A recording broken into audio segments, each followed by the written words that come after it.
Dear students, let us continue the 6th lesson, Cell, Unit of Life. Today we are going to study about the protoplasm.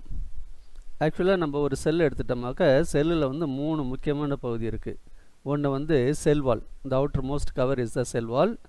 அதுக்கடுத்து வந்து cytoplasm, அதுக்கடுத்து வந்து nucleus. இந்த cytoplasm நியூக்ளியஸும் சேர்ந்தது தான் protoplasm அப்படின்னு பேர். இந்த புரோட்டோபிளாசத்தை வந்து நிறைய பேர் வந்து டிஃபைன் பண்ணியிருக்காங்க. அதில் சம் ஆஃப் த பர்சன்ஸை நம்ம பார்க்கலாம்.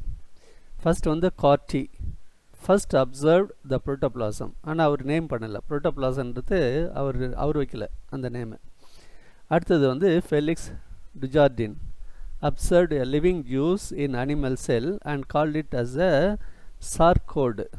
சார்கோட் அப்படின்னா லிவிங் டிஷ்யூ அப்படின்னு அர்த்தம், ஹெல்த்தி லிவிங் டிஷ்யூ அப்படின்னு அர்த்தம். ஸோ அவர் கூட வந்து ஜூஸ் போல் இருக்குது, அந்த புரோட்டோபிளாசம் வந்து ஒரு லிவிங் ஜூஸ் தான்.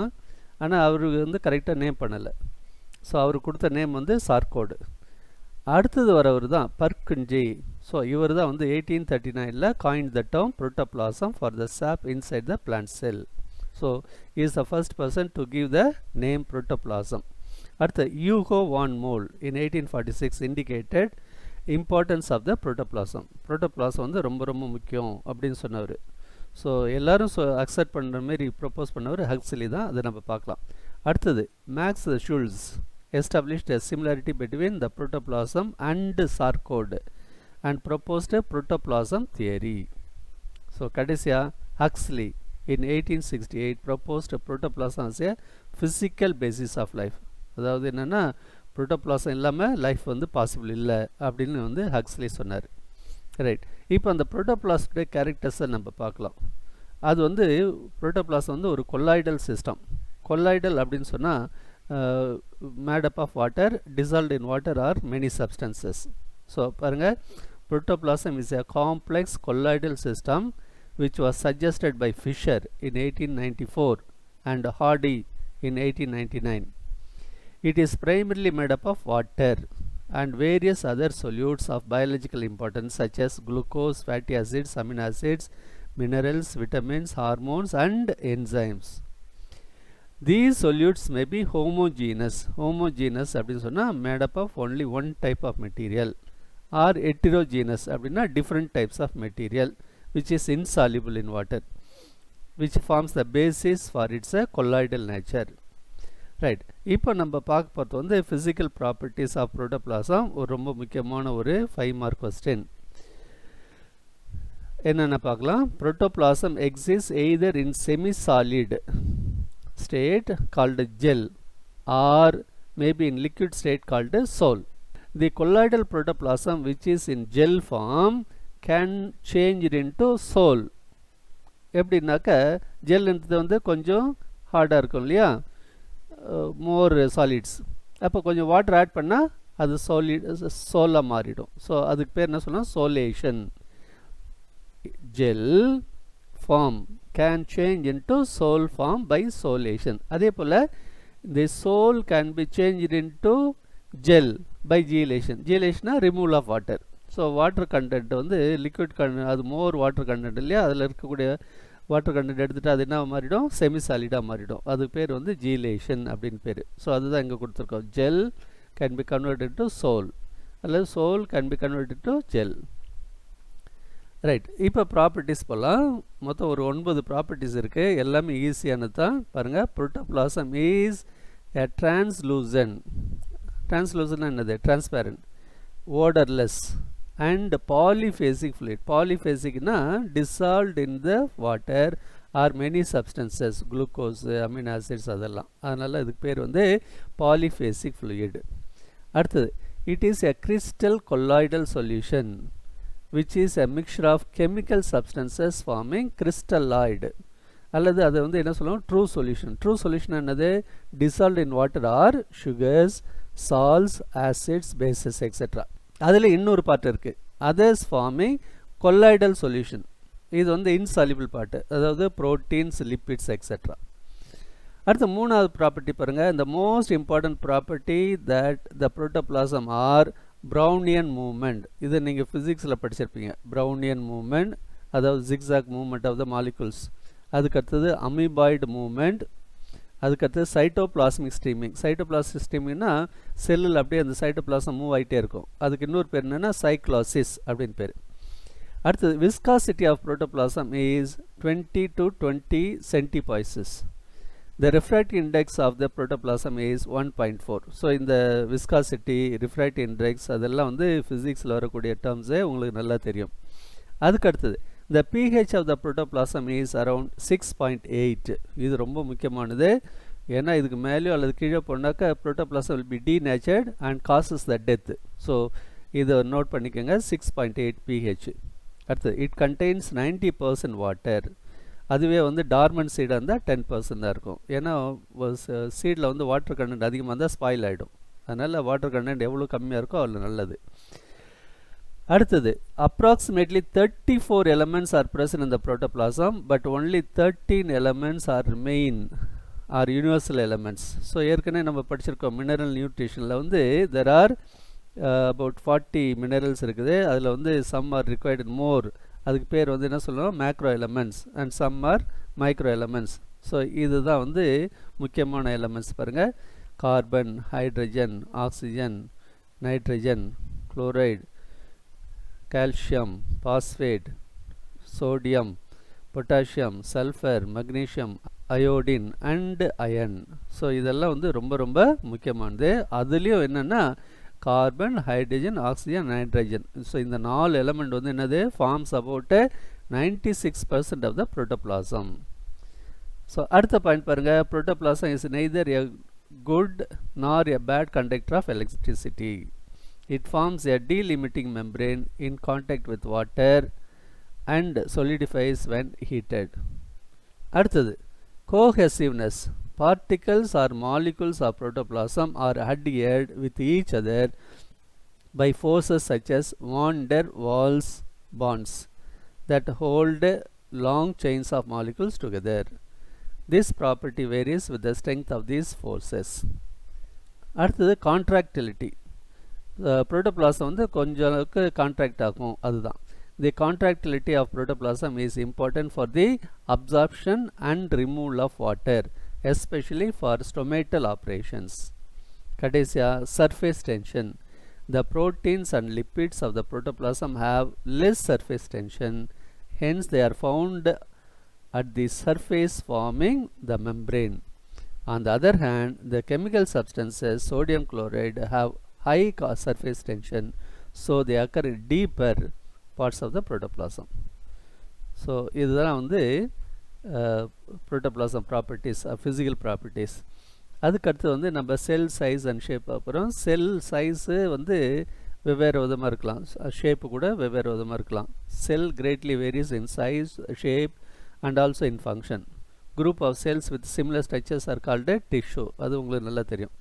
They integrate together to form similar function. அடுத்தது group of tissue joined together to perform similar function called a organ. அடுத்து group of organs with related function called a organ system. Organ system coordinating together to form organism. So anatomy-ல கூட நம்ம பார்க்கும்போது என்ன சொல்லியிருக்கோம், cell, tissue system, organ system, அப்புறம் organism அப்படின்னு படிச்சிருக்கோம். ஸோ இது வந்து பார்ட் ஆஃப் anatomy கூட. அடுத்தது ஷேப் ஆஃப் த செல். அதே போல் shape of the cell may vary. இங்கே பாருங்கள், பாக்டீரியாவில் ஃப்ரம் ரவுண்டு டு ரெக்டாங்குலர். வைரஸஸில் எப்படி இருக்குது, ஷேப் ஆஃப் என்வலப்னா அவுட்டர் கவர், அதாவது protein coat. Varies from round to hexagonal or T shaped. In fungi the cells are globular to elongated cylindrical cells and the spores of fungi vary greatly in shape. So சாதாரணமாக spherical, conical அது போல் இருக்கும். In plants and animals cells vary in shape according to sell types such as parenchyma, mesophil. parenchyma spherical or oval இருக்கும். mesophil அப்படின்னா vertical elongated, அது பர்டிகுலராக palisade. அப்புறம் tracheidsனா long tubular structure. அப்புறம் fiber, very long, acute with acute ends, epithelium and others. So different shapes இருக்குது. இது நமக்கு நல்லா தெரியும். எபித்தீலியிலே நிறைய டிஷ்யூஸ் நம்ம படிச்சிருக்கோம், right. So that is about the shape of the cell. அடுத்து வந்து இந்த மெஷர்மெண்ட்ஸ்லாம் கொடுத்துருக்காங்க பாருங்கள். 1 சென்டிமீட்டர் எவ்வளோ இஸ் ஈக்குவல் டு 1/100 மீட்டர். இந்த மெஷர்மெண்ட்ஸ்லாம் பார்த்துக்குங்க. இப்போ அந்த size and shape of the cells கொடுத்துருக்காங்க பாருங்க. Mycoplasm is the smallest living cell அல்லது என்டிட்டி அப்படின்னு சொல்லுவாங்க.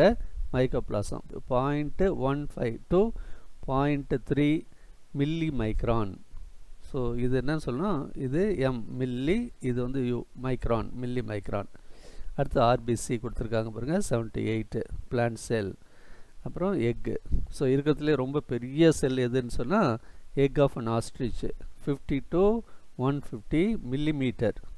ஸோ இது வந்து different size and shape of the cells. Right. அடுத்தது வந்து டைப்ஸ் ஆஃப் செல்ஸ் பார்க்க போகிறோம்.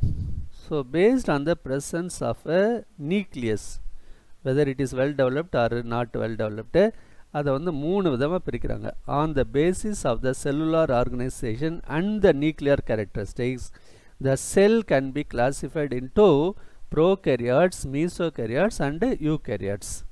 ப்ரோகேரியாட்ஸ் அப்படின்னா ப்ரீமிட்டிவ் நியூக்ளியஸ், மீசோகேரியாட்ஸ்னா மிடில், யூகேரியாட்ஸ்னா ட்ரூ அப்படின்னு சொல்லுவோம். ஸோ ப்ரோகேரியாட்ஸுக்கும் யூகேரியாட்ஸுக்கும் நடுவில் இருக்குது mesokaryotes. So it is a middle, intermediate அப்படின்னு சொல்லுவோம். ஸோ ஃபஸ்ட் வந்து நம்ம ப்ரோகேரியாட்ஸ் பார்த்துக்கலாம். ஒரு ஃபியூ கேரக்டர்ஸ் தான் கொடுத்துருக்காங்க, அது நல்லா பாருங்கள். Those organism with primitive nucleus are called prokaryotes. Primitive அப்படின்னு சொன்னால் வித்தவுட் நியூக்ளியர் மெம்பரேன், அதுதான். The DNA in the nucleoid is not bound by nuclear membrane and therefore it is not a true nucleus. The DNA is without histone proteins. அதாவது சாதாரணமாக வந்து இந்த DNA வந்து surrounded by an outer cover, அது பேர் என்னென்னா protein. அந்த ப்ரோட்டீனுக்கு என்ன சொல்லுவாங்க, ஹிஸ்டோன் ப்ரோட்டீன் அப்படின்னு சொல்லுவாங்க. இங்கே ப்ரோகேரியாட்ஸில் அந்த ஹிஸ்டோன்ஸ் கிடையாது. எக்ஸாம்பிள் வந்து பாருங்கள், bacteria, blue green algae, mycoplasma, rickettsiae and spirochetes. So இதெல்லாம் வந்து ப்ரோகேரியாட்ஸ். அடுத்தது மீசோகேரியாட்ஸ் பாருங்கள், அது இன்டர்மீடியட் சொன்னோம் இல்லையா. இங்கே பாருங்கள், it was proposed by Dodge in the year 1966. These are organisms are intermediate between prokaryotes and eukaryotes. Intermediate, ரெண்டுக்கு நடுவில். They contain well organized nucleus with nuclear membrane. ஆனால் ஒரே ஒரு இது என்னென்னா ஹிஸ்டோன் கிடையாதுங்க. The DNA is organized into chromosomes but without histone protein. So இதில் ப்ரோகேரியாட்ஸில் பார்த்தீங்களா நியூக்ளியர் மெம்பரேன் கிடையாது, ஹிஸ்டோன் கிடையாது. மீசோகேரியாட்ஸில் நியூக்ளியர் மெம்பரேன் இருக்குது, ஆனால் ஹிஸ்டோன் ப்ரோட்டீன் கிடையாது. அதாவது டிஎன்ஏடைய அவுட்டர் கவர் வந்து ஹிஸ்டோன், அது இல்லை.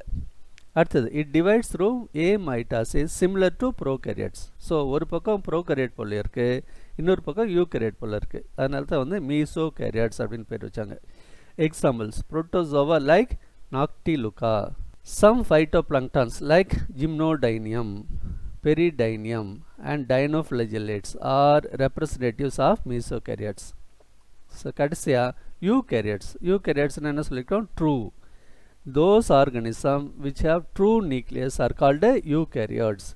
The DNA is associated with histones forming the chromosomes. Membrane bound organelles are present. Few organelles may have risen by endosymbiosis. So endosymbiosis na enna apprama solla, which is a cell living inside. The organelles like mitochondria and chloroplast well support this theory.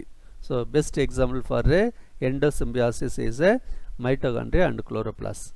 Right. இங்க வந்து comparison கொடுத்திருக்காங்க பாருங்க.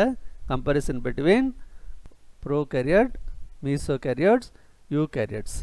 Particular அந்த prokaryotes and eukaryotes நல்லா பார்த்துங்க. ஏன்னா இதை வந்து டிஃப்ரென்ஸில் கேட்பாங்க. ஸோ சைஸ் ஆஃப் த செல் பாருங்கள், 1 to 5 milli micron, 5 to 10, 10 to 100. அடுத்து நியூக்ளியர் கேரக்டர். ஸோ ஏற்கனவே பார்த்துட்டோம். Nucleoid, no true nucleus because nuclear membrane absent. Nucleus with nuclear membrane. அடுத்தது true nucleus with nuclear membrane. அடுத்து டிஎன்ஏ பற்றி பார்க்கும்போது usually circular without histone proteins. Usually linear but without histone proteins. Usually linear with histone protein. அடுத்து வந்து RNA protein synthesis. Couples in cytoplasm. Similar with the eukaryotes. RNA synthesis inside nucleus, protein synthesis in the cytoplasm. So அதே தான் இங்கேயும் similar with யூகேரியட்ஸ் இருக்குல்லையே அதான். Ribosomes பாருங்கள் 50 years and 30 years, அதாவது இந்த ribosomes வந்து 70 years டைப், இங்கே ரைபோசோம்ஸ் வந்து 80 years டைப், அதாவது 60 years and 40 years. அதே போல் இங்கேயும் 80 years type of ribosome which is divided into 2 subunits, 60 years and 40 years. What about the cellular organelles? Cellular organelles like mitochondria, Golgi body எல்லாமே இங்கே absent ஆயிருக்கு, இங்கே present plus numerous. அடுத்து cell movement, flagella are the locomotor organs. இங்கே வந்து gliding and flagella both are useful in locomotion. Flagella and cilia are the locomotor organs. Organization பாருங்க usually a single cell, ரொம்ப ரேராக தான் multicellular organism. Single and colony ரெண்டும் இருக்குது, both unicellular and multicellular. Single, colonial and multicellular. At the cell division by binary fission which is nothing but a mitosis. அதே போல் இங்கேயும் binary fission a mitosis, இங்கே mitosis and meiosis. அடுத்தது கடைசியாக example பாருங்கள் bacteria and archaebacteria, mycoplasm அதெல்லாம். இங்கே mesokaryote, dinoflagellate, protozoa, இங்கே fungi, plants and animals. So இதெல்லாம் வந்து எக்ஸாம்பிள்ஸ். நான் சொன்ன மாதிரி முக்கியமாக அந்த differences between prokaryotes and eukaryotes. So இந்த ரெண்டு காலமும் நல்லா பார்த்துங்க. மீசோ கேரியட் வந்து ஒரு 3 மார்க்கில் கேட்கலாம். ரைட், அதுக்கடுத்தது வந்து நான் எதுக்கு சொல்ல எண்டோசிம்பியாசிஸ் அப்படின்னு சொன்னேன் இல்லையா, அதை பற்றி ஒரு வார்த்தை பார்க்கலாம். இந்த யூகேரியோட்டிக் செல் எப்படி ஆரிஜினேட் ஆகுது, அதுக்கு வந்து ஒரு தியரி இருக்குது, அதுக்கு பேர் தான் வந்து எண்டோசிம்பியாட் தியரி அப்படின்னு பேர். 2 eukaryotic organelles, namely mitochondria and chloroplast, believed to be the descendant of the endosymbiotic prokaryotes. The ancestors of the eukaryotic cell engulfed a bacterium and the bacterium continued to function inside the host cell. அதாவது இந்த eukaryotic செல் வந்து என்னாச்சுன்னா பாக்டீரியாவை எங்கல்ஃப் பண்ணியிருக்கு, so அதாவது சாப்பிட்ருக்கு. அப்படி உள்ளே போன bacteria என்னாவது பின்னாடி வந்து மைட்டோகாண்ட்ரியாவோ அல்லது குளோரோபிளாஸ்டாவோ மாடிஃபை ஆயிடுச்சு அப்படின்னு சொல்கிறாங்க. ஸோ அதுக்கு பேர் தான் வந்து எண்டோசிம்பியான் தியரி அப்படின்னு பேர். ரைட், ஸோ இன்றைக்கி இதோடு நிறுத்திக்கலாம். அடுத்த பீரியடில் பிளான்ட் அண்ட் அனிமல் செல்லை பற்றி பார்க்கலாம்.